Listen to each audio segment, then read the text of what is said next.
Good evening, everyone. Thank you for joining us. We will begin in an efficient way with public comment and privilege of floor. First, we will turn to Karen Rapino and ask Karen whether or not we have received any public comment either by way of electronic messaging or by voice messaging. I have one. All right. Do you mind either reading it or summarizing the contents? Yes, it's very short. It's from David O'Shea. We do not want low-income subsidized housing in media. It will destroy the quality of life that we have worked so hard to build. Crime and drugs will not be a welcome addition to media. Thank you. I believe that Mr. O'Shea lives on East Jefferson Street. He is a resident of Media Borough. Mr. O'Shea, there is no such proposal in Media Borough. We are not considering subsidized housing. There is some discussion about affordable housing, which is an entirely different concept. I invite you to join that conversation. There will be a citizen advisory group for our form-based zoning initiative, and if you wish to have your voice heard, that would be an apt place to make your thoughts known. Karen, I think you still listed there's no other electronic or voice messages? That's correct. Excellent, thank you. And for those of you who wish to comment or have questions directed to council by way of electronic messaging or voice messaging, you must, I will repeat this and stress it, you must leave your full name as well as the address at which you live. If you do not, we will not read your comment or we will not ask your question. You must do so. All right, so we have public comment and privilege of floor for those who are live with us in the room. If there's anybody who wishes to address council, please come forward to the microphone, tell us your name and where you live and what's on your mind. We do not appear to have any volunteers. Please. Yeah, I expected somebody else to stand, but I guess I come to the microphone so that we can hear you. My name is Donna Malbar. I'm at Lennon and West State Street, and I'm concerned about many things, but where did this affordable housing, wherever you're phrasing it, was regulated? Is it state? Is it county? Is it federal? So affordable housing is a distinct concept. Oh, I'm sorry, the state concept. Yes, it's not. We're just not making up the term. It is a term that is used in the housing industry. Housing industry, HUD? What housing industry? Government? No, ma'am, it is not. It is not subsidized housing. This is affordable housing. It's a concept where. So where does affordable? Now we re-quoted it. What is affordable housing? It's exactly that. It is housing that is more affordable for the average person to purchase. Okay, so when I was widowed and I had a 10-month-old son, and I didn't qualify for affordable housing. Now let's raise, 30 years later, who is affordable housing subsidizing? Is it the 800,000 coming across the border that's being bused into Delaware County? Ma'am, I'll try to answer your question. It is not subsidized housing. Okay, so what is it? It is a way of trying to use the private market to offer. The private market. Yes, ma'am. So Private people developers. earning money or businesses? Who? Private developers who can build housing more cheaply or provide more denser housing, which should translate into housing that is less expensive for persons to purchase. So my late husband and I were home builders, and were successful to his death of cancer. So, in a different state, and I came home to PA because this is where I grew up. So, who is backing this subsidized, affordable housing? Is it that we have to have a certain percentage in media? And is it federal or state regulated, or is it media? Ms. Barber, you're again you're going back to the concept of subsidized housing, which this is not. You guys are good at rephrasing stuff. It's not the same. It's not the same. It's not the same. It's a very. Please don't explain the difference to me, because I'm not stupid, but I'm not getting it. Subsidized housing is when you have, for example, a government that provides money so that persons can live in housing. They effectively help people pay the rent. That's not what this is. This is giving incentives to developers so that they can build housing that is more Okay, affordable. so what are the incentives? That they will be allowed to build more housing. But what are the incentives for them to build? Because I'm trying to explain. Okay. I'm trying to explain. So one way that you can get affordable housing, or more affordable housing, is to allow a developer to build more housing units on a piece of land than they currently are, than they currently make. So instead of a single-family home, you might allow a developer the opportunity to build townhomes. So you have more housing units on the same piece of land, and usually what that means is that the housing unit costs less. Usually what that means is overflow of water into our sewers and the pipelines and traffic, which is not beneficial to media. So, Mayor, I think that we do have some expertise on our board. Brittany, I think that you know a few things about affordable housing and subsidized housing. Sure, yeah, I didn't spend some time working at HUD, but I've also worked as in the community development space and as in the private sector. But I actually one of the points I wanted to make is that there's no affordable housing project before council now. I just want to make that clear. There is no development plan coming before council right now. And I think that there is many people that are interested in it, and there is a discussion that we're thinking about, that council has authorized for form-based zoning to look at our zoning code to do many different things, one of which might deal with pieces of affordable housing. And so as Council President mentioned in the beginning, there would be opportunity for citizens to talk through this form-based zoning process to talk about what affordable housing, because in reality, affordable housing could mean many different things. Well, let's talk about rezoning. I hear you guys are rezoning things, so let's go there. So we're not rezoning anything tonight or anywhere in the near future. But you're planning on it. We are not planning on anything. We have hired a consultant to guide us through the concept of form-based zoning to see whether or not that fits media. And as part of that, they will be looking at the possibility of encouraging affordable housing through the lens of form-based zoning. Through the lens. Through the lens, I saw Providence Park when Providence Park killed. We have no migrating ducks or geese anymore. We don't even have our silver crane anymore.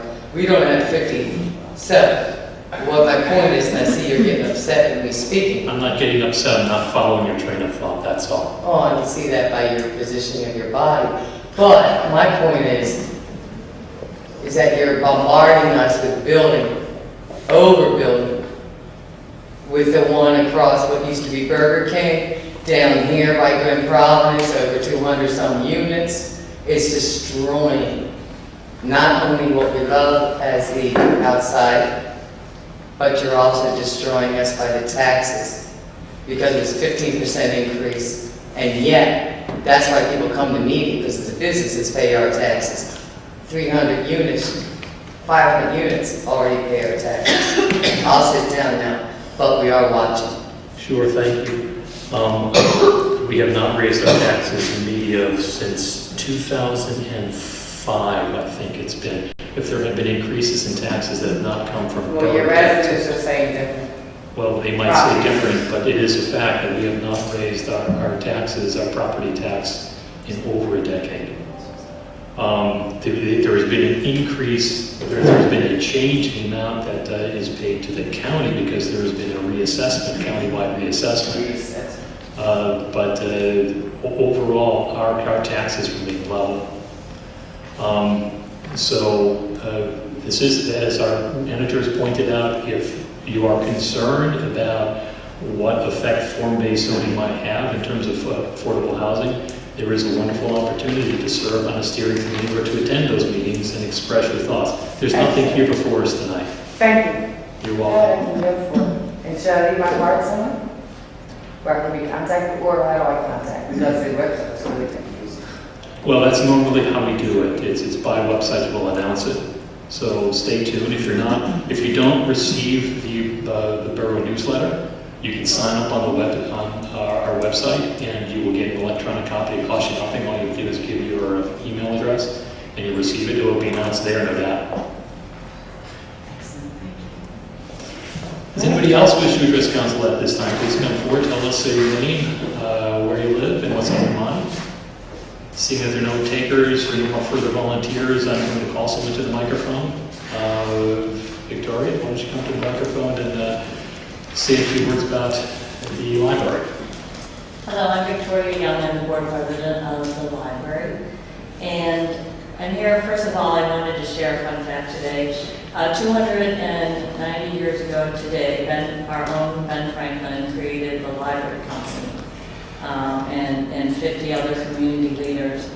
And they wanted to make sure that the common people had access to books, because it was only scholars and lawyers who did at the time. So I think it's serendipitous that I'm here today.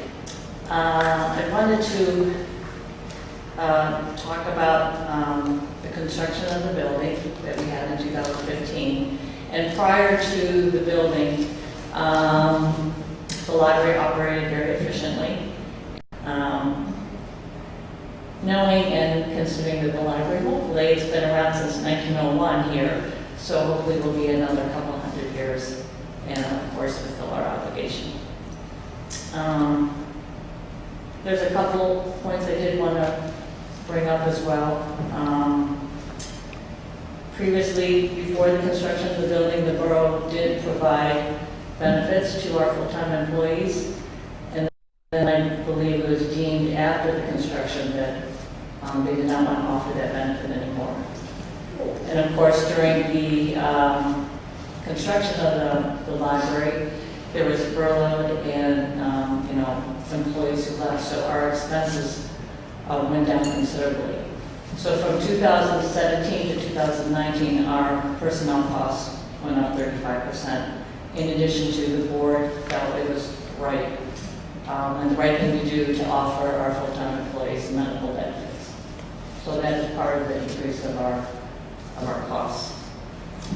And also, I want to point out we have a completely new board. We have a full board of 9 trustees, half from the borough, half from the township, and every candidate understands the need to fundraise and advocate for the library. We have a full schedule. There's in the proposal of events that we've been talking about so that we can replenish our reserves. All right. Thank you, Ms. Young. Sarah, do you have any questions? Just one. Yeah, sure. So what's some of the events? Okay, so for instance, we had the pop-up porch sale last Saturday. That was the second one that we had, because obviously we haven't been able to host our big popular book sale, but we're hoping in the fall we can. And we added a raffle in there, which we never did before, because we have a new trustee who has his own marketing firm, and he's very gung-ho and helped us kind of figure out some of the fundraising and garnered prizes and printed tickets and flyers. So we each went out and sold raffle tickets, and I think the last sale we garnered about $4,000. And we're going to have host a donor appreciation event, which I think we've never done before. That will engage our community and folks that have been supporting us. And we're going to have a bequest. We'll be launching a bequest program in the fall. So have folks remember us and their legacy.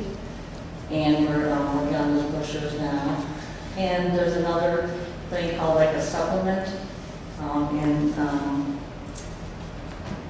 advertisers will pay to be in the supplement, and we would get those proceeds. So there's a lot of these ideas that we never thought about before. There was an idea that they did do, and that was the casino night kind of thing. Going back a few years. Well, no, it wasn't that many years, but they brought in a card table and whatever. But it was a lot of fun, and I understand it was very successful. I thought you won a few dollars there. Sure, you donated right back to the library, but you had a good night tonight. We didn't have a full board before to really dedicate, and we have a very small full-time folks. Yeah. And then obviously with COVID, but now that things are opening up again, and you can have more volunteers, and we have a dedicated board now, and hopefully we will have some of those larger events that we can share with the community. So thank you very much. Over the past several months, several members of council, including Kevin and Paul, have been meeting with members of the board to discuss their request to take a relook at the payback of the loan. And I'll have some words to say about that during my portion of the agenda tonight. But thank you very much for coming out, Victoria. Appreciate it. Thank you, Brian. All right, unless there's anybody else who wishes to spend some time on the microphone, seeing that there are no takers, we'll move along into the Borough Manager's report. Brittany. Thank you, Mr. President. Last month, or actually a couple weeks ago, I said to you all as council members, I wanted to get your thoughts on the space and where we're at, and I just wanted to bring that conversation up now. I wanted to ask you, how do you feel about moving back to the council chambers? Do you want to stay in this room? The pros, obviously, it's a large, beautiful space. Some of the cons is that the audio is not great. If we were going to stay here long term, I would suggest purchasing, lapel mics. And in addition to that, some of the streaming is difficult in this room. So there are some cons to being in this room. So just wanted to feel you guys out to see how you're feeling. Well, what do we think? I'm for this room. I'm fine moving back if it helps with streaming and audio and whatnot. But I'm also, if other people are more comfortable being here, I'm also okay with having to purchase what we need, so. Sarah, what's your interest in staying here as opposed to moving back over there? I'm not opposed to that. This is just roomier. Mm-hmm. I like that, having space. I do like the way that we can look at each other in this arrangement. I like that. We can't do that so much there because we kind of face the audience, but we have made a commitment now to, well, are we talking about both the workshop and the council meeting, or just talking about the council meeting? Both. Yeah, because we're now televising both of them, right? Yeah, so, I mean, we made a commitment to make televising these, and if it doesn't work well, that's not so great. You mentioned the video quality. I think the audio quality is another part to this. It's difficult for those who are here sometimes to hear us. We're getting some thumbs down out there from the old Roman section of the audience. He's good. It's sometimes difficult for us to hear ourselves because we're sharing one microphone. And in the other room, we all have microphones and we can all hear each other on the PA system. I miss that. I think that's a distinct advantage of But that's not council. workshop. What's that? That's not workshop. I think it'll be both workshop as well as legislative meeting. So we're going to move on. Can I see, would it be, so I know this would be a lot of work, but I also agree with Peter, especially like for workshop and legislative, I like the layout of this. It just feels like we're working together. We can do that. So can we do that there? Move the, So if we could do that there, and then, just separate the table. Yeah. And make it more you. yeah, Okay. I would. Paul, do you have any thoughts on this? Are you still with us? Dog eat your modem? I am. And I think it was Aiden's idea, that if we can move the tables around for a workshop in the council chambers, so we can see each other and have more of a one-on-one conversation, that's great.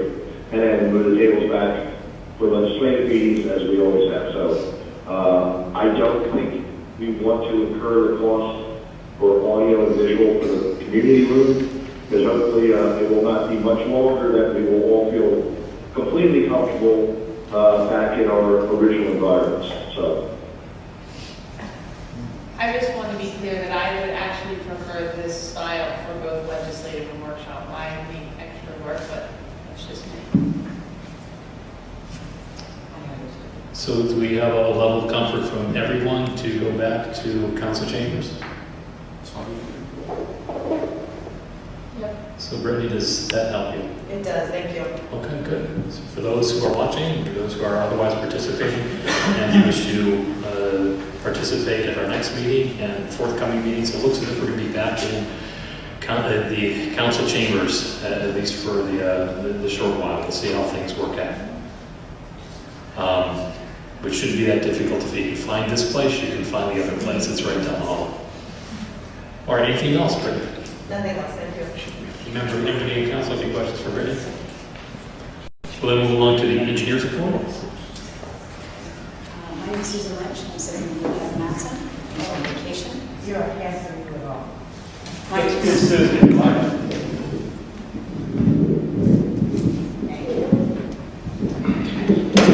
Sorry about that. My name is Susan Lynch. I'm sitting in for Kevin Matson while Kevin's on vacation. So thanks for having me. I'm just going to step through the capital projects first. I'm sure, as everybody has seen, the Pocket Park at 5th and Broomall is coming along nicely. It's actually pretty close to completion at this point. I spoke with the contractor yesterday, and he has a little bit of grading to do along the inlet on North Ave. Outside of that, he's just waiting on the sign. So I spoke with Brittany today. I know you guys are going back and forth on a name. So once we get that name, he'll get the sign fabricated, and that's pretty much it. We're working on the plantings, and there'll be a little time until, the trees and the grass cover take hold. But pretty close to being done. It looks great. Yeah, it does. I know. It looks really, really nice. The Public Works Garage is coming along nicely, too. I think there was some subsurface issues that got worked out. So I was there this morning. That's coming along nicely, too. Should be completed, in the next couple weeks, I would imagine. The road program. So this was bid. We did get the bid results. The bid results were significantly higher than what we had budgeted. So I think Kevin had issued a letter today suggesting that we reject the bid, take a look at the scope of the work, kind of rescope it, and then put it back out to bid. Susan, what was the original budget? The budget, I believe, was 164. That's what I remember. Yeah. And the bid came in at 225. So, and like we had talked this morning, a lot of that is the ADA ramps, which, are a big part of that. But I think if we're able to get back in there and just kind of massage some of those numbers and evaluate which roads are, more a necessity to get done this year, then we can put it back out. And we shouldn't lose too much time on that, so.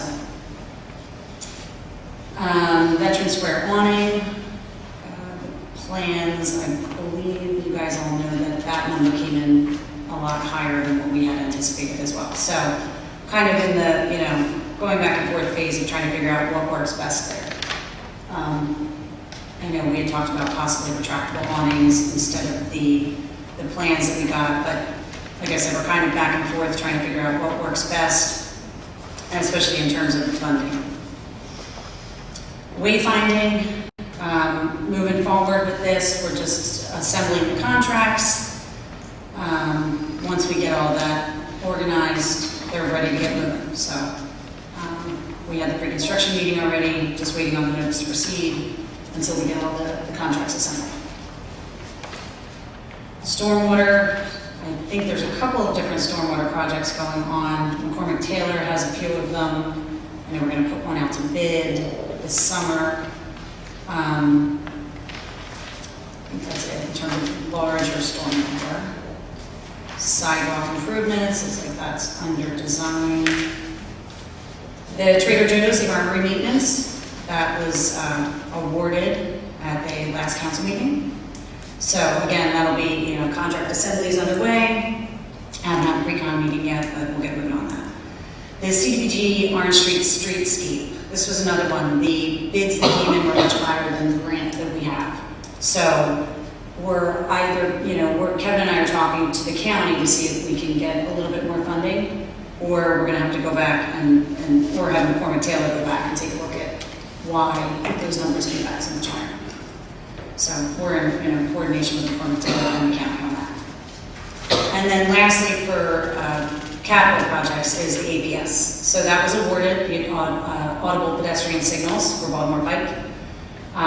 That was awarded in May, and right now we're just back and forth with PennDOT because it is a state road. So there's just some permitting that's going into that. So once we're clear with PennDOT, we can give those guys the notice to proceed and they'll get working on that. That's it for capital. Then with land development,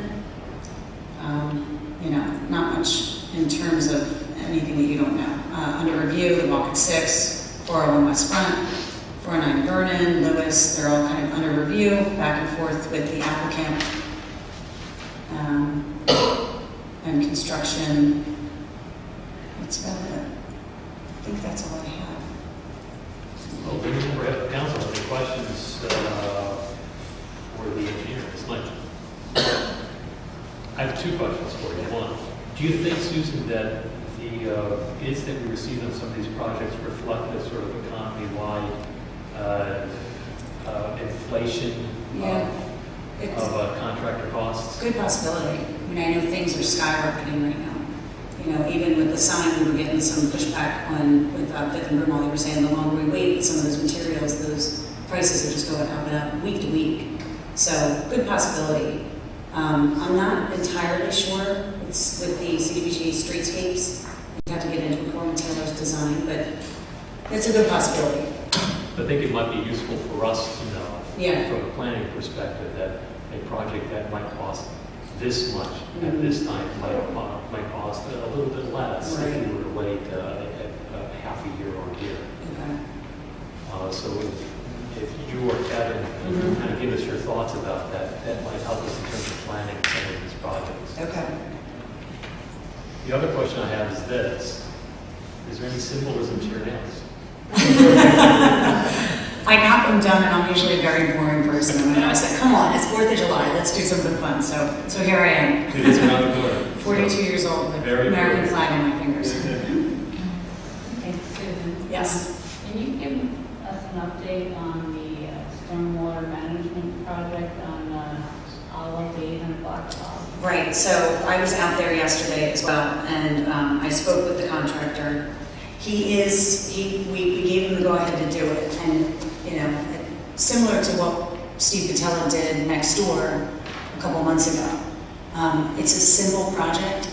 The contractor said every time we went to go do it, there was some weather, there was rain. This week, his concrete foreman got COVID, so it's just been a run of bad luck. So I was out there yesterday, I spoke to the homeowner, and assured her that it's on the radar, it's on the plate. As soon as he gets time, he's gonna do it. But I did take pictures, they have kind of Wawa crates around where the sinkhole is. I know. I mean, that's, so Kevin and I are gonna ride that contractor until it gets done, because it is a safety concern. Who's the contractor? Chickaloni. It's actually the same contractor that did the Fifth and Broomall Park. Yeah. Thank you. It's me. Okay.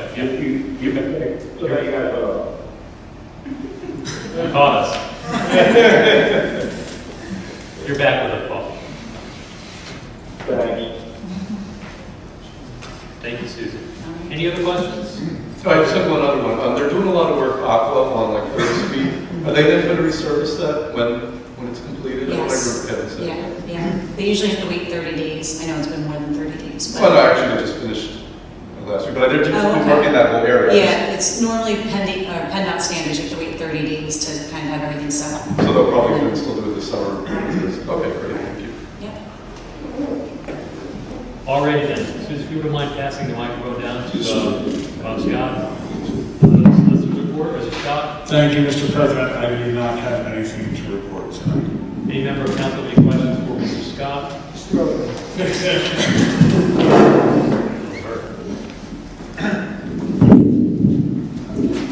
Mayor's report. Thank you, Bob. Pardon my voice tonight, sorry it's a little raspy. Let's see, there were 588 complaints last month, just a couple of interesting ones. Traffic accidents, 36, that's pretty high. Thefts were 13, domestic issues 21, and the others are pretty much the way they usually are. Let's see, attached our, well, the police department, Officer Jenna Scott and her husband Bob welcomed their first child, Jameson Michael, born June 1 at 1:29 a.m. Hopefully she'll be back tomorrow. No, okay. The chief met with the Media Police Accountability Committee on June 16th to exchange ideas and how to improve community and police relations. And residents should be aware that thieves have been stealing catalytic converters from vehicles all along Delaware, and all throughout Delaware and throughout the counties. And we've had 2 such reported incidents in the borough, so that's something they're looking out for. As far as State Street is concerned, Dining on the Stars is doing very well, except they still have wait staff issues. Last night was not so good because of the 100 degrees. They're kind of packed inside. Retail, I think, in my opinion, is also doing very well. I see a lot of people walking in and out more on Wednesday than there used to be. And next week we're going to have Dining on the Stars Wednesday and also the second Saturday, which will be next Saturday. So we have 1 Saturday a month, and that's next week. And that's it. Thank you. Any member of council have any questions for the mayor at this time? Seeing that there are no takers, move along to the council committee reports. Paul, you're up. You can perch the microphone directly above. Let's see if this works. I've got 2 small agenda items. One was already discussed, which was the road resurfacing. We will take a look at that. It is disturbing that the prices came in as high as they did. I'm sure part of the reason is petroleum costs are up. But I think we need to start with and take a look at that. The only other thing on the agenda is referencing the changeover from traditional light bulbs to LED light bulbs for the decorative lighting on State Street. I did not get a chance. I looked through the information, but did not get a chance to take a look at the final total. Susan, if you're there and you know what the total cost was, I greatly appreciate it if you could advise. Say again, I'm sorry. The total cost The is... decorative lighting on State Street? Yeah, I have it. It's $74,756. We have $75,000 in the budget for in the capital budget. Okay. So that did come within budget. It will also save the borough money in the long run by changing to LED. So that will be, at the legislative meeting, I will bring a motion to pass that and move forward with that project. And that concludes my report. Thank you, Paul. Any member of council have any questions for Paul at this time? I have a question for you, Paul. The lights, the LED lights, will they be, what color will we see? Will they be whiter? Will they be kind of pinky as they are now? Any ideas? They have significantly improved the way LED lights look. They will be almost as warm as the ones we have now. You probably will not see any difference. We are going to run a couple of tests on some different brands of lights to find the ones we like the best. But no, they're not the ugly lights that we grew accustomed to 7, 8, 9 years ago. Okay, good.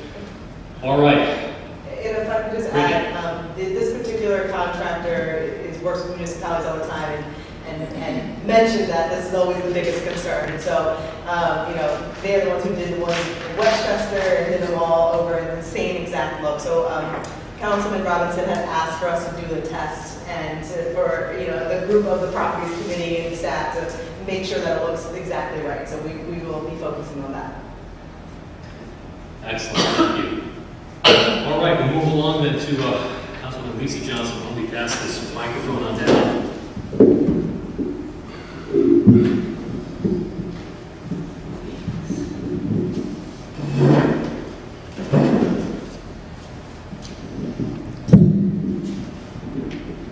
Okay, thank you. I have 4 mass gathering permits. Only one is a typical one, the Christmas parade. I'll go in the order of the agenda. The first one is the unveiling of the PA historical marker. This has to do with the FBI burglary back in 1971. So it's the 50th anniversary of that burglary. And the MBA, no, I'm sorry,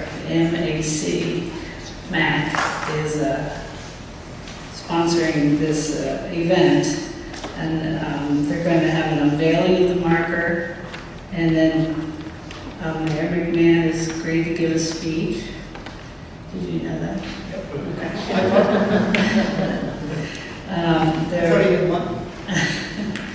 There'll be no vendors, but there'll be amplified speeches, but no music.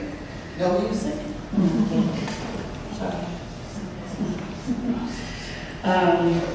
It will start, the setup time will be at 3:30, and it'll start at 4. The event will stop at 4:45 and break down at 5. And what they'd like to do is close the sidewalk at 1 Veteran Square, as well as close Veteran Square Street for the people to listen to the speeches. Are there any questions? So, I don't know. I'm not part of the event planning, so I don't know. This is what we did before we had freedom of information requests. You burglarized federal offices. Note that our president is joking. Yeah. Let the record reflect. Sarah's looking for music, but I don't know what kind of music do you want? well, we have an RSVP band that has seniors that are looking for an opportunity to do something in media, and they can do the music for that time, that period in history. I've heard them, they're very good. Right, Dave? They're very good. He said. Well, since they uncovered record concerning John Lennon, perhaps they ought to play some John Lennon covers. There you go. I can give you the name of the organizer, or I can talk about it. Seriously, later. Okay. So no questions on that one? Okay. The second one on the agenda is the mass gathering permit application for this mural painting at just outside this building, 3rd and Jackson. We'll need to shut down Jackson Street from Friday at noon on September 24th till Sunday at 9 p.m. on September 26th. And that's to prepare the intersection for the painting, the actual painting and the drying of the paint. So that's why it's for that long period of time. So setting up 12 noon on Friday. The event will actually start at 10 o'clock on Saturday, stop at 4 o'clock on Saturday, and we can break down by 9 p.m. on Sunday. The rain date is October 15th through the 17th. There's going to be community participation in painting of the mural design. There's going to be chalk art for some activities, chalk art activities for younger children, because we're having 9 and older actually painting the mural, and kids under 9 will have separate chalk art activities. There'll be 1 food truck, 1 children's musical group, and of course painting equipment and supplies. Right now, the estimated attendance is 50, but if we advertise it enough, hopefully we'll get more people participating. Are there questions around this? Yes, Lisa, will there be detour signs? It is a very busy intersection. guide the traffic so that people know where to go, where to get where they want to go? We had not talked about detour signs, but we can. We have barriers set up ahead of the intersection, not just at the intersection, but ahead of it. Kind of gives them notice that something's coming up. Yeah, they can convey the message as well as a specific detour sign. Karen, you raised your hand? Yes, I had mentioned to Lisa that the 26th is also the great date for the fall Super Sunday.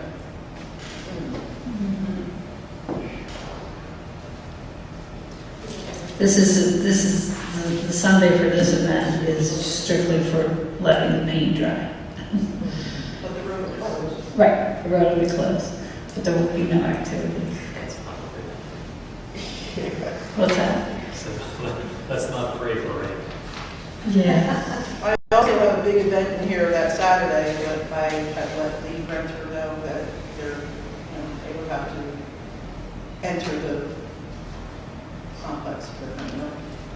I think that we should prepare a letter to all of the residents in that area to let them know that this would be a workable inconvenience for them, but I'm sure that they would like to know in advance so that they can plan their days. Yeah, it's tough enough getting out to meet people and saying, yes, I'm going to go to work at this tree down, there's alcohol, there's. I'm hopeful that Pop will be finished by then, So you want them to write a letter to the residents explaining what's going on I think that we should. and detour signs. And they are encouraged to participate in the thing, right? I said, community. They can watch. No, it's fine. I mean, Yes, I said community. yes. We have community participation in meeting the Bureau design. You're absolutely right. That's what I heard. Yeah, I'd suggest 2 blocks north and south of the intersection, 1 block east and west of the intersection. I think that should cover it. For what? Most effective. For a letter, letting them know. Oh, for a letter. Okay. So say that again. 2 blocks north and south of the intersection, 1 block east and west.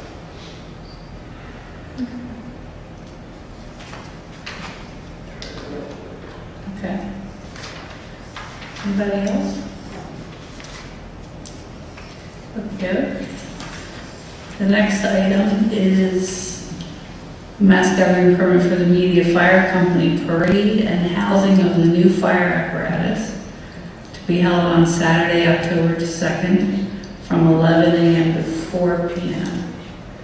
11 a.m. is the setup time, noon is the actual event, which will stop at 3, and breakdown is finished by 4.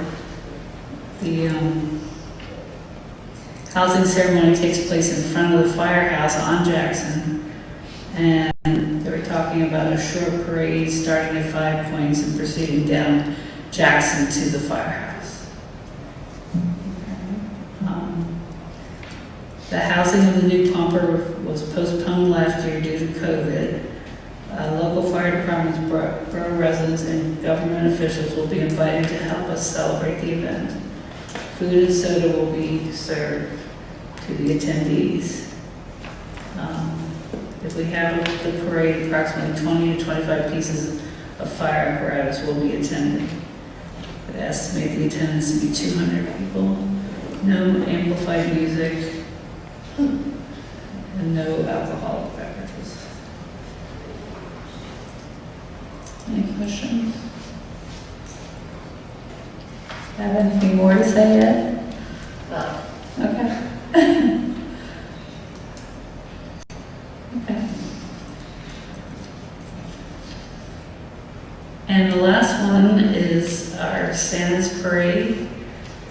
This is requested for Sunday, November 28th, which is the Sunday after Thanksgiving. Setting up at noon, set up a block party, so they're only going to close Veteran Square from Baker to State. And then at 3 p.m., set up the fun run and parade, State Street, Veterans Square, Front Street. Close the entire parade route. The event start time is the block party at 2:30, the fun run at 4:15, and the parade at 5. The event's stop time is 6 p.m. and breakdown will be finished by 8 p.m. So it's saying here from down State Street, from Radnor to Orange, from Orange to Radnor, Veterans Square from Baker to Front is the parade route. Yes, there will be amplified music, and no, there will be no alcoholic beverages. Any questions on that one? Lisa, do you know if the route is any different than it's been in the past? Do you think it's changed? I don't know. Bob, do you know? Probably not.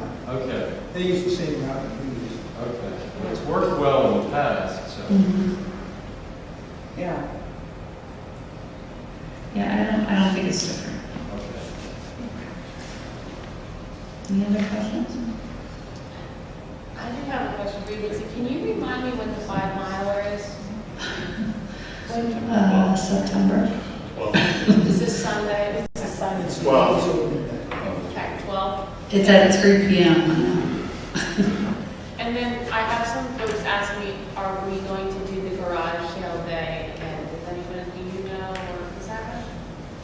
Has anybody heard anything? We really haven't done it officially for the past couple of years. Really? It's like no maps or anything like that. And we've done the. We usually have it on the calendar though, so It's everyone. usually on the calendar that NBA puts out, but we don't have that this year, so I don't know.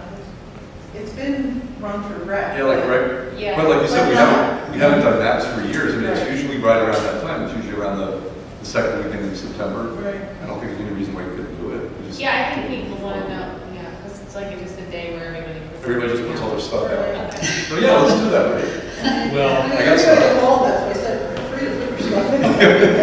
yeah, but it can't be September 12th. Right, I was just, No, it was always, let's see what it was last year. It would be like 11 2 years or ago. something. I just had some people ask me and I did not know the answer, so. If it's the 11th, then informally you have the 12th as well, which is potentially problematic for runners because you have stuff in the streets. Yeah. Well, maybe we should push it a weekend later, a weekend earlier, so we'll talk about it in rec, and if we want to publicize it, we'll. Yeah, let us know about Yeah, next month. we haven't met yet this month, we'll meet next week, so we'll talk about it.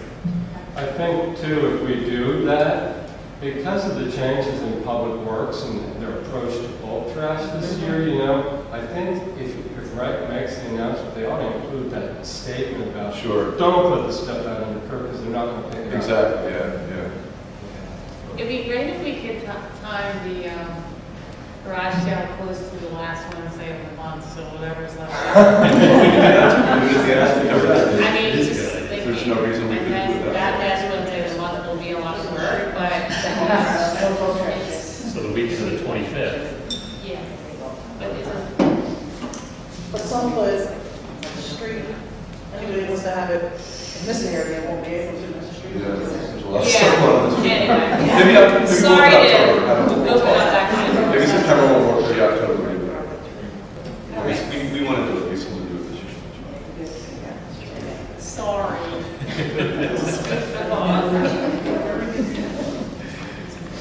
Anything else, Lisa? No. Any questions for Lisa? Amy? All right.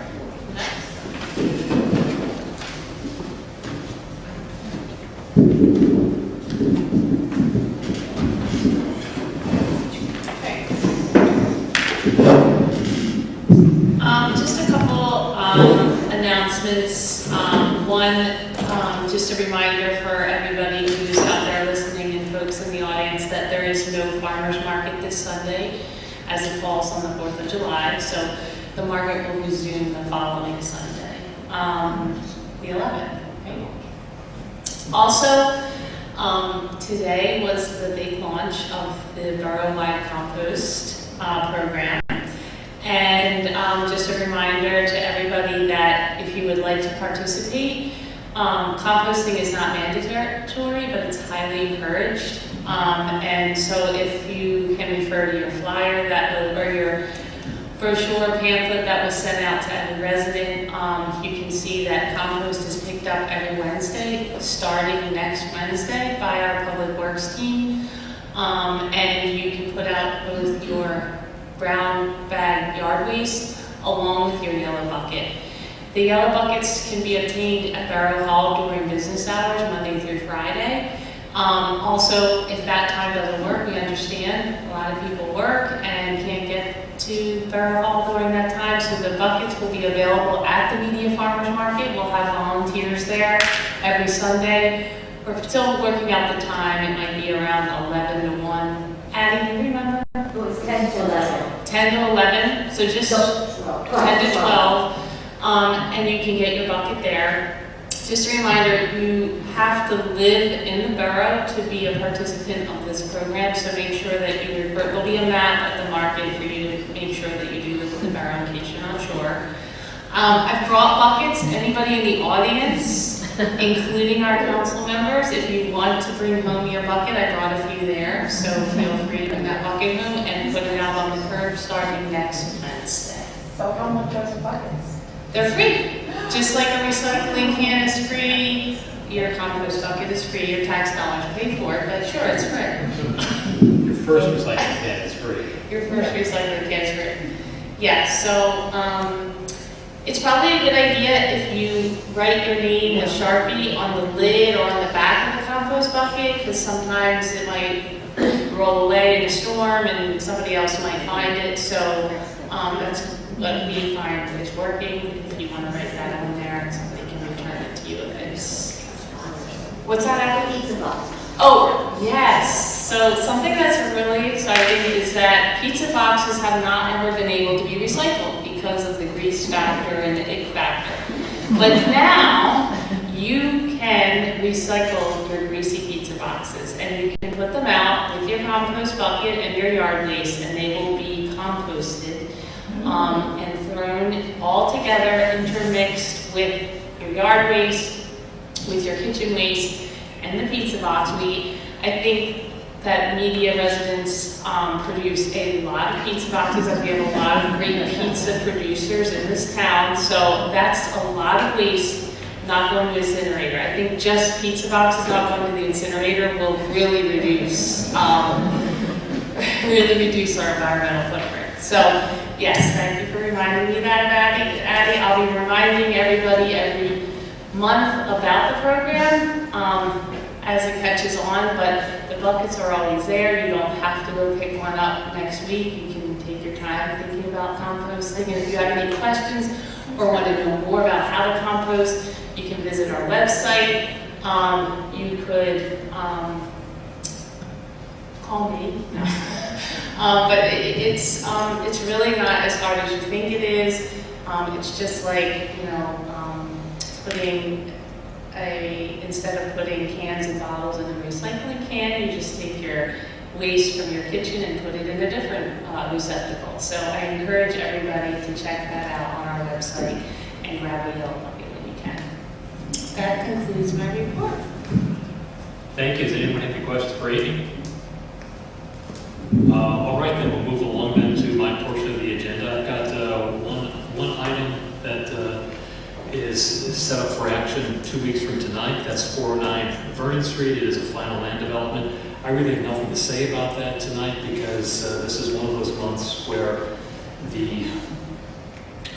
where our planning commission meets after our workshop meeting. They'll be meeting on Tuesday night, so I cannot tell you today what it is that they're recommending that we do 2 weeks from tonight. After Tuesday's meeting of the Planning Commission, I will make sure to send everyone an email, let them know what the Planning Commission's recommendation is and why they so recommended. And we should be in a position to take a vote 2 weeks from tonight, but there might be something that comes up in between now and then. So we'll have to kind of to figure that out 2 weeks from tonight. If there are any conditions of approval that you feel need to be memorialized in the resolution, please bring it to my attention. We do resolutions for these, sometimes, not always, and generally it's when there's something we want to have memorialized in writing. So if there's any issues with those, please let me know after that. All right. And it is up for approval this month, is that right? Is the calendar on? I don't have my calendar, Okay. so I don't know if we're required to take action this month. Okay. Excuse me, Mr. President, before we go on to the next thing. This is one that got preliminary approval, correct? Yes. So wouldn't you have a good sense already what conditions might be coming down the way? You're right, if we didn't put them in writing then, or put them on the record then, it's not going to be relevant. Okay. Thank you. The other item I'd like to talk about is something that was raised by Victoria Young, who's here from the Media Providence Free Library. And it's about repayment of the loan that the borough made to the library about 5 years ago. 5 years ago, the borough agreed to allow the library to kind of piggyback on our borrowing power to borrow $1.5 million in order to secure all of the financing needed for the new library building, which we all know, and I think we all love. It is certainly an improvement over the buildings that were there before. They were lovely in their own way, but collectively they just didn't work well as a library, and they were in a significant state of disrepair. So it made an awful lot of sense to rebuild the library, or build a new library, which has been successfully done. And the library has met the terms of the repayment of the loan over the past 5 years as scheduled. But as with much else in life, the past year and a half has been difficult. And partly because of that, and partly in a kind of a desire to keep a capital cushion for the library, they made a request that the borough restructure their debt. And as I mentioned at the beginning part of this meeting, 3 members of council have met with members of the library board over the past several months, Kevin Boyer, Paul Robinson, and I, to discuss their needs and to discuss a proposal. And they have made a proposal. I believe that all council has received a copy of that proposal. Am I right in that, Brittany, or am I wrong? Not a Dropbox. I was like when we first mentioned it. Okay, so we should send that around. First, a question for Bob Scott. Should it be the desire of council to restructure the debt, what, if any, action is required of council to do so? We need to document it with a note modification, an amendment to the note, and a mortgage modification agreement, which council would have to approve. So we would have to take a vote on those 2 items. And then record, if it's approved, record the modified mortgage against the property. So those are the legalities, and we would need to take a vote to have Bob Scott to take care of those legalities. So the subcommittee of council met several times, and we have the majority of that subcommittee is making a recommendation that we agree to the restructuring of the debt. I believe that Brittany is going to prepare some of the numbers, at least as for this present year, because it has some implications for our current budget year. But essentially what it does is it takes a 20-year loan for 5 years. Was it 15 or 20? Well, it's 9 years now. It was 15, right? Oh, it was 15 in the beginning. It was Correct, 15 the years. original. We're 5 years into it. Right. It would be restructured so that there would be an additional 30 years from today's. You said an additional 30 years? Is it additional 30 years? Additional correct? 30, beginning in preferably this year, right, in 2020. Just a third, 30 years. not an additional 30. Total of 30. Total of 30 beginning So this year. extending this 15-year to a 30-year, so. So we're 5 years into that 30-year period. Yes. That's not what I understand. No, it is as if whatever's left now, we're setting a new schedule, and it's 30 years from that, with that amount from today, from this year, is the Correct. proposal. But we have paid 5 years worth of interest and principal to date from the original loan from 2016. Correct. So, And so what with this, 30 years. it'll be 30 years, 35, sorry. 35. a total of 35 years. Right. This is, of course, to the library's advantage because rather than paying a total of roughly $120,000 per year, that will be reduced to roughly $45,000 per year. So it's a significant yearly savings for them, which they can use that money towards capital improvements, towards programming, towards improving the offerings of the library, and also making sure that they can comfortably get from year to year doing what they do, providing their service, without always looking over their shoulder as to whether or not they're going to be able to make this year's number. The borough received roughly about $100,000 in additional interest payment because of the extension of the time period of the loan. So we will get the money back. We'll get a little bit more in terms of the interest that we repay, but it'll be over a longer period of time. A majority of the subcommittee thought that that was a reasonable request given what we consider to be the essential service that the library provides and our desire to make sure that the library remain healthy over the forthcoming years. So that is our recommendation. Now, that's a recommendation of the subcommittee. the subcommittee is, Kevin, Paul, and I.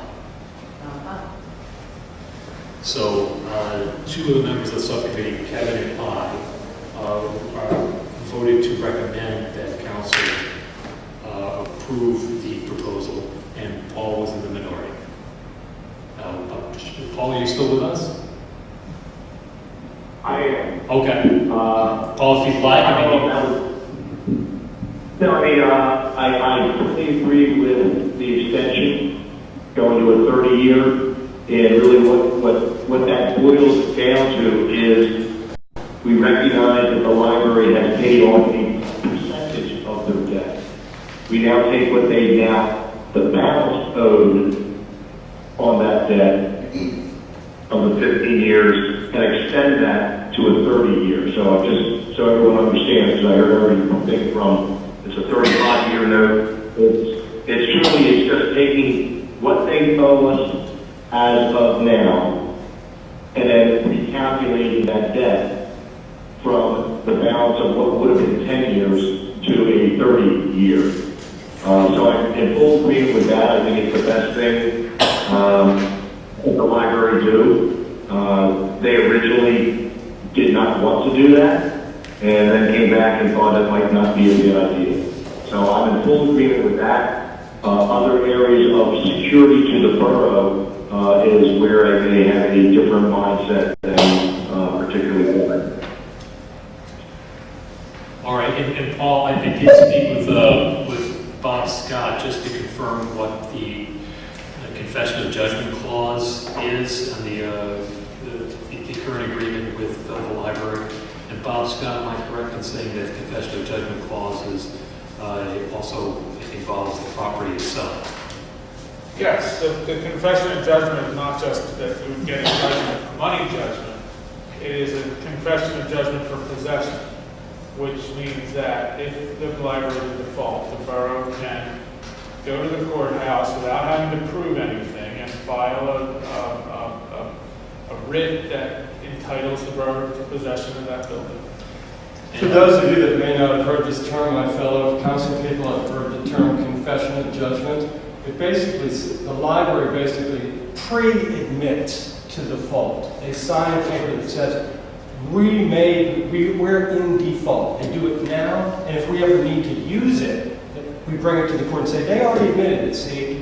So you don't have to do any court process. Without the need of a trial, proof, and evidence. Okay. And legally speaking, Bob, that's about as good as it gets in terms of securing our interests. It is. It is a remedy that, like, your home loan lenders don't do that because it's only for commercial transactions. It's not permitted for consumer transactions. But it is the most effective, secure vehicle that commercial lenders have to secure their collateral that I am aware of. Remember, this would only happen then at the time when the library, for some God-forsaken reason, couldn't make their commitment to we, or future borough council, would have to decide, do we want to take the building over? This is what we're talking about in order for them to pay their debt. We already have that ability now. We had it before. We'll continue to have it in this new proposal, as I understand it. But I don't know if we ever want to use it. Yeah, the implications are. Do we have the building and the land, or just the building? Building and the land, it does come, with that deed restriction that a portion of it has to be used for a library. So it does not, it does not eliminate that deed restriction, but it would give the borough the land and the property. Did you get that, Paul? That means we will. I did. Okay. You'd either use a portion of it for a library, or I forget I think it reverts to the heirs if you don't, but you would not have to use it all. You could make that dedicated to other borough functions. So Yes, and that's one of my concerns, that we really don't have the property free and clear. That we're going to be going down the road into court with the fact that this deed says it has to be a library. So now we're going to have a building, and we really don't have the right to the land. That was where I was hoping the library would work with us to say, if there was ever a default, which I don't think there ever will be, that the deed restriction with regards to the library has been resolved so that we, or not we, but the future borough council won't have to litigate that deed restriction. Yeah, I don't know that the library, I'm sure the library doesn't have the unilateral ability to waive that deed restriction. If it is and I'm going on memory here, so I hope I have it right. But if it is that reverts to the heirs, they're the ones that, the heirs of the donor would be the ones that could dissolve that deed restriction. So there are ways to attack the deed restriction, but it is not within the library's power itself to do that. To just unilaterally say, well, we'll get rid of that deed restriction. I also believe the clause in the trust says that the library receives payment from the corpus of the trust so long as there is a library on that property. I do not believe it says that a library has to exist on that property, but I may be wrong. I'm sorry, would you repeat? That the library receives assets from the trust so long as there's a library on the property. Oh, okay, interesting. Not that there has to be a library on the property. That the library only benefits from the trust if there's a library there. Okay, I'd have to read this. That's different, you see. Yeah. So if it came to the borough and we had no need for the trust, I don't know. Yeah. I guess that's a case for the Orphans Court in the future. In the God-forsaken event, we would have to do something like that, everybody. What we're trying to do here is make a vital community institution more viable while still getting every penny they owe us back. Right? That's all we're trying to do. And the risk that risk that Paul is voicing is a risk that exists today. Correct, so, but, and So you're saying that it's not new, it's not new, it's not new. And I think the argument from the library is that by reducing the monthly, the yearly, I apologize, the yearly repayment of the loan, we are reducing the risk that they will be in default, because there's just considerably less money that they have to pay per year than they would under the existing agreement. So I think their argument would be that to the extent that we're worried about that risk is less if we agree to restructuring their debt. Okay. Well, is there any further discussion about this? Because if there's not, then we can take a vote next, or two weeks from now on this to authorize Bob Scott to prepare the necessary legal papers. I say to authorize the preparation of the legal papers. Well, that's what we'll decide 2 weeks from tonight. I let all my fellow council members know that I will have to abstain from that vote because my daughter is currently working as a page during the summertime at the library. So, she's handing her paycheck over to you, so you're getting a financial benefit? well, I think that's the test.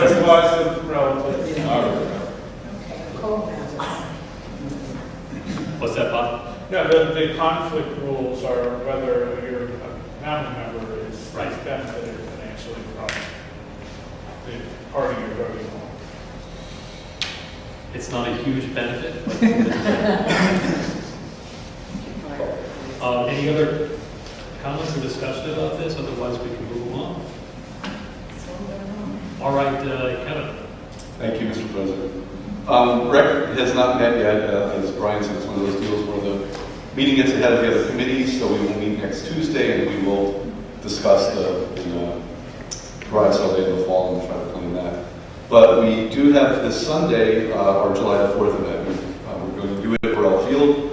Even though it's on Sunday, because that's the 4th, we're doing it at 10 till noon. I've announced in the past that it's going to be a little bit different. It won't be, we won't have a water slide. We're going to try to keep things a little bit more low-key, but there will be games. There will be a bike decorating contest like we usually do. Silly Joe will be there. There will be games like a football toss. Kids will get a crafty cake with them, and then there will be light refreshments. I think they have gotten pretzels that are already pre-wrapped, and water and maybe freeze pump. So it'll be very light, but we'll be there 10 till noon. And like I said, a little bit more low-key, but we're hoping people can not know that the weather cooperates. That's one thing. Rain or shine. Rain or shine, yes, it is rain or shine, so we're hoping for the shine part not to. Next day, it's 79 and sunny and 50s at night. There we go. That'd be very different if 4th of July is in the past when we were sweating into the hot tub water. So, and we won't have hot dogs this time. We'll go back to that next year. And the only other announcement I wanted to make was that we had a wonderful dedication of the top lot a few weeks ago to Donald Trusty. It was really, really nice. There were a lot of pictures. Hopefully they all make it into the newsletter. Donald and his extended family were there, and it was just a really nice event. And Donald's got his plaque on the top lot now. It was the trustee top lot. And while all this was going on, it was buzzing with kids and parents, and that's exactly the way it's supposed to be. So thank you for those of you who came out, and we're just happy to have Donald honored in the trunk of the top lot. And that's pretty much it. If anybody wishes to say hello or congratulations to Don, where will he be this Saturday? Oh, Sunday. Sunday. Yeah, we know Don will be Sunday morning. He'll be at Borough Field, as he's been every year before for the last 40-some years, since 1977. So he's certainly earned his plaque. That's my report. Thank you, Kevin. Anybody in council have any questions for Kevin? All right, we'll move along then to Peter. Thank you, Mr. President. I have a couple of announcements before I turn to the relatively brief action items I have. First, last night, Councilwoman Johnson and Councilman Boyer and I all participated in what will be one of the last, I think, not the last, but one of the last of the committee meetings for the open space plan. It was a very good meeting. The consultants are at a point where they're making some of their, the bulk of the recommendations that are going to be found in the final report. Council will see a draft of this report sometime in August. So we'll have an opportunity, all have an opportunity to see it and comment on it before a public hearing that's going to be scheduled in September. And then the final plan should be done sometime in October, or we hope to have perhaps adoption by Borough Council in October or November. Some of the things that we discussed last night at some length were sort of how to target the priorities in the report, how to explain them, and how we might use different sorts of funding mechanisms to support what we might want to purchase. For those of you that have been following discussions at the Borough Council, you'll know that we've had experts from DCED come to talk to us about the potential of going to the voters for a voter-supported funding for a referendum as being one of the options.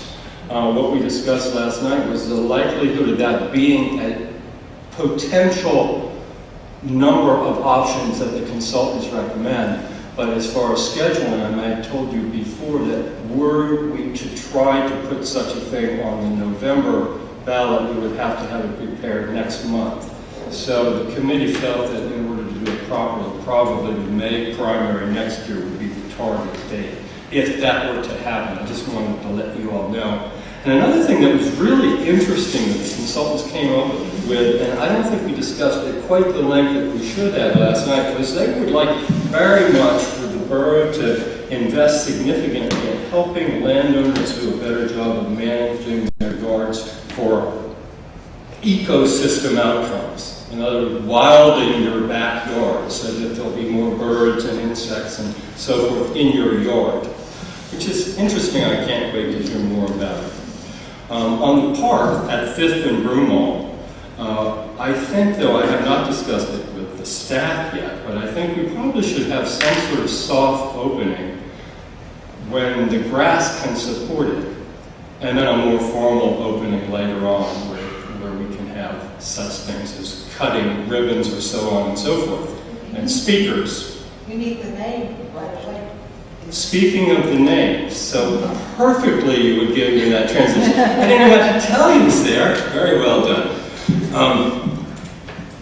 The discussion of what to name this park, I told you all that we stumbled on it because I had hoped, I discussed with all of you, my hope that we could use the park name as a small start toward recognizing the contributions of the African American community to the borough medium. And I asked Sarah and I asked staff to help us put together a citizens group to start discussing that concept. We've had 2 meetings so far. They've been very good. They've been very lively. They've been very interesting. A lot of ideas that come out, both physical ideas of ways of commemorating such a thing, and also programming ways. But nothing to this extent that I have any specifics, or I think the group would have any specifics that they would feel comfortable sharing with you now. They want to sort of put together a program, a proposal to the borough that they can feel more comfortable with. But that's where it's going, and it's going very well, I'd say. But the prospects of coming up with a simple name soon, I would say, stick with us, and I'll talk to you next month. Now, that's all I had on the announcements. Now I'm going to turn to my 2 action items. The first thing, 2 weeks from now, you're going to consider the audit we just had done. I think at the council meeting a couple of weeks ago, we had just received the Finance Committee the report, and I told you about it. It's basically that there are no big things wrong. They call material weaknesses. There are a few minor things, procedural things that they wanted us to work on. And that's my turn. So I will be recommending acceptance of this audit. You all can feel free to read it if you wish. Quite frankly, they're written in a language that's different than regular English. It takes some practice reading. And there's many, many columns of numbers. But you will learn things about the borough that you'll find interesting, I think. The main thing for us is our financial people are doing well, and they're keeping the records openly and transparently. There's a few things they need to work on. One of those things would be the fact that they have been having trouble depreciating properly the items in the capital improvement program. And with that, I'm going to turn it over to our manager to talk about that's my second item, which is the capital improvement program proposal. Thank you. So in 2 weeks, the CIP proposal is before you with the Finance Committee. As you all, it was great, the auditors brought it up as well, but this is one of the things that first stood out to me when I came into this job. We have about 30 capital projects that we're doing. We have a lot of projects. And they're all listed in our capital budget right now as if it's going to happen in FY21. So there's no real delineation of timing of when these will get completed. And so I spoke to Peter and the Finance Committee, and they were thinking of this along the same lines. They asked us to figure out how we would go forth in updating our capital improvement plan. If you may recall, the borough had one about 5-6 years ago, and we followed it for a couple of years, but then it sat on the shelf. And so this proposal, what I really like about it, is they're going to inventory our capital projects, they're going to help us develop criteria to actually prioritize these capital projects. What should we do in each year, and also match the existing funding sources to that. The other piece of it that's really helpful for me that staff wanted to make sure is in there is around the internal tools to help institutionalize it, so that we don't just do a plan and it sits 2 years later. So they're going to help us with the process flow memo to integrate it into the budgeting process. They're going to give us a project tracking tool in Excel, and then they'll be doing this draft CIP plan and bringing for council, hearing from you all in terms of what is your priorities, and then they're going to finalize the plan. So it is a proposal. I think the group of folks are really, I trust them. I've worked with them in the past. They are experts in their fields, and I think it would be really good for the borough.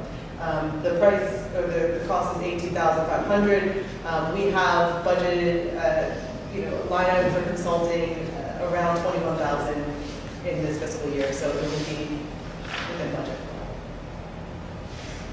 Yeah, and I think using the word plan is almost a misnomer here, because it's really about a process that they're going to introduce into the borough's administration, a process that then can continue. And that the Finance Committee was satisfied with that, and the staff is now too. So I'll recommend that approval in 2 weeks. That concludes my report. Thank you, Peter. Any questions from council to Peter? I'm sorry, you said something about wild in your backyard. Yeah. Can you tell me who's doing that? The consultants for our open space plan, among the many recommendations they're making, Lisa, one is that the borough consider supporting, probably through assistance technically and perhaps with plants, I don't really know, I'll have to see the details, but help homeowners in media who are interested in, say, converting a lawn into a native meadow or a tree grove or something like that. In other words, provide some assistance so that over time, the tree canopy and the ecosystem outcomes of this borough would improve via the efforts of private landowners. Could I, the Swarthmore Environmental Advisory Council just started offering residents an eco consult where they'll have somebody come to your yard and point out what's invasive and what you should remove and recommend native plants you should replace it with. I did one this week and I really enjoyed it, and I think it sounds to me similar, yeah. Yeah, so that might be what they're doing. So are you talking, they just recommend they don't actually do it? No, it's more educating. I mean, I'm not expecting them to buy my plants for me. That would be nice, but it's more about, making me aware of some things that are invasive. And I'm kind of interested in this stuff, but I learned that I had some plants I wasn't sure what they were that are regarded as negative, and that I got recommendations on what to replace them with. Yeah, we all live on, most of us live on little postage stamps of soil here in Media, but there are there are some residents who take really interesting use of their little plot of land once it's right next to me. Right down 3rd Street, right off of Edgemont Street, there's a little bit of a native flower meadow. I know it's quite lovely. There's a lot that you can do. Oh, maybe a garden tour. I think.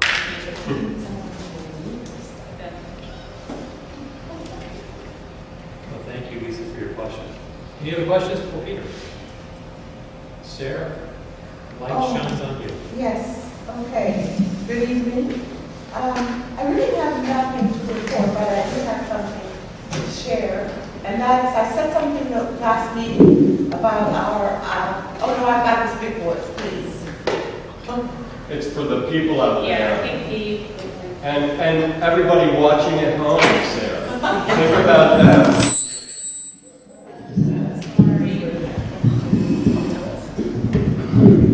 Okay. Every cat bee is now. The thing that I want to share is just the fact that our historic archives people have been putting in an awful lot of work. Wonderful. I think it's because people are home, and they're looking and they say, I want to know more about my ancestry. And so they're contacting media and saying and asking, and Adam and Ward are doing an absolutely fabulous job of helping people know more about their family or some situation. And that's all I'm reporting. Thank you. You have any questions for Sarah? I will add something under public relations. So I have been contacted, back to compost. The compost video and the launch has definitely ignited some other local municipalities and towns to pursue looking into composting. So I was contacted by the president of Lansdowne Borough, and he said that the video and the launch on social media had several of his residents contact him and wanting him to do something similar in Lansdowne. So he's seriously considering it, and we've had an over an hour conversation. And there's also been some other municipalities that have been contacting us as well. So as usual, media is a trailblazer. There you go. Actually, so long as the microphone is down towards the end. Lisa, would you mind saying a few words about the event for Zubair Khan the other day? You were there. And so was I. And you were there. And the mayor was there. The mayor was there. There were a lot of us there. The manager was Yeah, there. we were there. The rest of us were there in spirit. Since the news, because of my head's right here. Yeah, there was a retirement party for Zubair Khan. He has dedicated 25 years of service to the borough, which is pretty fabulous. A member of the old townhouse family, the Dumaziers, was there too, and nice music and food, little snacks and drinks. And it was a very nice event. A little warm, but over 100 people attended. It was put on by the NBA, and I thought they did a nice job. Yes. And I think Zubair was pleased that he was recognized. And Zubair, the history of what's going on in Egypt. That was definitely covered everything I could think of. But it was really a lot of fun, and it was very well done. So you all need to applaud yourselves. Congratulations, Zubair. Congratulations, right? Now comes the time where we have public comment and close the floor for the second time this evening. Karen Rubino, have we received any voice messages or e-messages since we started this meeting? We have none. All right. Is there anybody who's present here who wishes to address council and ask a question? Please come forward to the microphone, tell us your name and where you live and what's on your mind. Do not seem to be any takers. Just something that I'll stress for those of you who are not able to attend a meeting in person, but do wish to ask a question or make a comment, whether by voice message or by electronic message, email, please remember that you must tell us your name and where you live. If you do not, as is required by law, we will not read the question or we will not read the comment. And also a reminder that for those of you who do wish to attend our next meeting in person, it will be across the hallway in council chambers. So make a right instead of a left and be in the right place. So we now have the moment to take a motion to adjourn to executive session. So moved. Motion. All in favor, please say aye. Aye. Everyone have a happy and safe July 4th. See you in 2 weeks.